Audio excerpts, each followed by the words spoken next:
What were your thoughts last week when you found out Lee Corso was going to retire from Game Day? It certainly wasn't a surprise. I think it's been anyone who's been paying attention to the last couple of years has kind of seen it coming. It's sad in a way because it's an end of an era. I mean, look, I'm no longer on the show, but I spent 20 something years with the guy, and he gave me the nickname the Bear. So I mean, I owe it all to him. But yeah, if you saw the show like during the season now with me being on Big Noon, I don't get an opportunity to watch the show really on Saturdays because we're getting set, but being home during the playoffs and just kind of seeing the limiting of how they were using him and just the segments that he were in. It's time. He's 90 years old, going to be 90-year old, but by the time the season starts, and it's funny.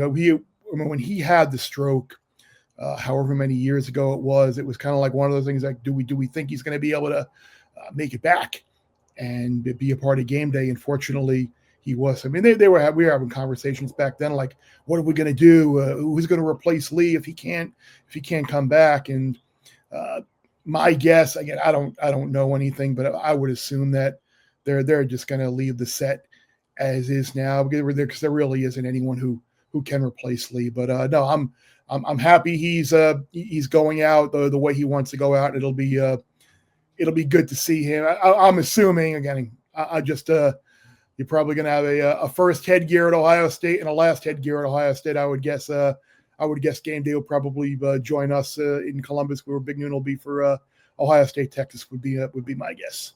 Yeah, that was going to be one of the questions. Is where you thought he should close out his career, because I think the two options could be Ohio State or at FSU, but you'll lean Ohio State there.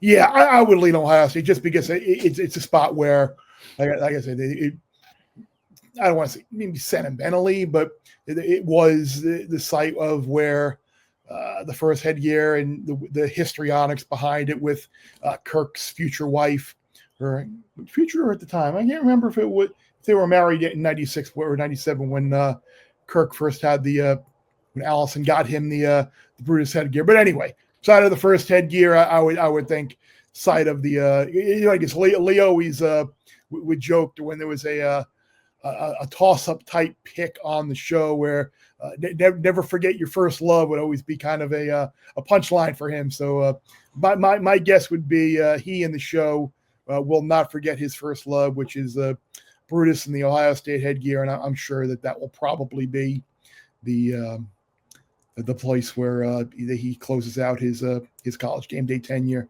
The other dark horse, I guess, could have been potentially Notre Dame, Miami, but that game's going to be on Sunday because Lee is from Miami, so yeah. kind of be like a roundabout way of first the final show in the city where he was born. But yeah, I would think Ohio State, Texas will probably be the site for them.